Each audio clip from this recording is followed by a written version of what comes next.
Good morning. As you can see, we had a little snow yesterday, and what I want to talk about today is how to get through a snow day without packing on 5 pounds, because I think it's just so easy to do it, and if today was another snow day, it might be 10. And I think that snow day cannot mean free-for-all day. I think it's important that you remember that in any situation, we need a little bit of planning. At least I do. So let's talk about the first thing that I automatically think of during the snow day, and that's baking to make the house smell really good. You can still do that activity, but do it for one day or one meal or one session. Don't bake enough for a month with the idea of, well, we might be stuck in for a month. Chances are you're not going to be stuck in for a month, and if you are stuck in for a month, you can cook again tomorrow. Think about what you're cooking and the quantity of what you're cooking. During a snow day, you really need to think smaller because you're not getting as much activity. And I always think that if I walk on the treadmill for a half an hour, I can just eat 1 apple. Use that as your gauge. If you're eating more than an apple, you need to walk more than an hour. So I want you to think about portion control. You can bake, but also you can light a scented candle. You can do other things to make your house cozy, because when you're cooking, you get that cozy feeling. So I think it's important to think of other ways to get that cozy feeling. I lit a fire, I lit a candle because I wanted that cozy feeling. I also wanted to make my house smell delicious, so I tried to bake something that smelled amazing, but that wasn't such high calories. And the way I did it is I substituted the oil with applesauce. I always keep unsweetened applesauce in my refrigerator to make that substitute, and it does cut a lot of calories out of it. And I cooked enough for 1 portion, since I'm here by myself, rather than cook for an army for the eventual company that's going to come.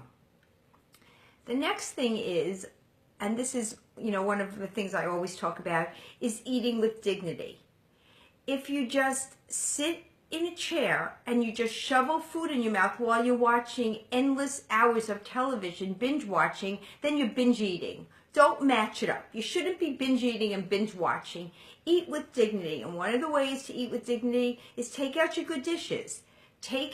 Celebrate the snow. Celebrate the fact that you're home. Celebrate the fact that you're safe. Use the best dishes, use smaller plates so that you don't eat, because basically, if eating is your only activity, you will pack on the pounds. And using a fancy plate or a fancy glass or a fancy napkin just changes your way. You sit up taller and you eat with dignity. And when you eat with dignity, you don't take giant bites and shovel it in your mouth.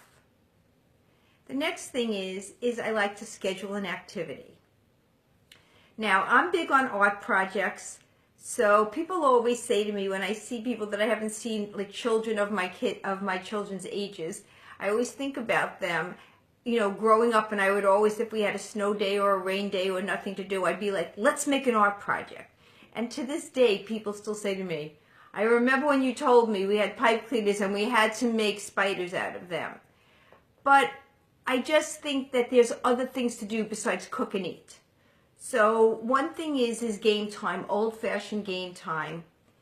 And another thing is if you watch a movie, sit down, watch the movie, make enough popcorn if you want to eat along with the movie, but do everything in portion control, not unlimited amounts. The last thing I want to talk about is reaching out to other people. 1 minute, I'm going to sneeze. Is reaching out to other people. If you keep beautiful stationery around, I always use this opportunity when I'm stuck in to write a note to someone I haven't seen in longhand rather than a quick text. I did reach out to a lot of people by phone because the good news is that I didn't lose my electricity yesterday. But you can sit and write a note to somebody that you haven't seen in a long time and mail it to them. It's so nice to get mail handwritten from a friend that you haven't seen in a long time. And you can buy a box of cards for like $2 that you just keep around with a really nice pen and have that experience of writing to someone and reconnecting. It's a very nice experience to just reach out to someone or thank someone for something they did for you. In some way, reach out. It makes you feel connected, and it makes you feel like the old-fashioned experiences are so fulfilling.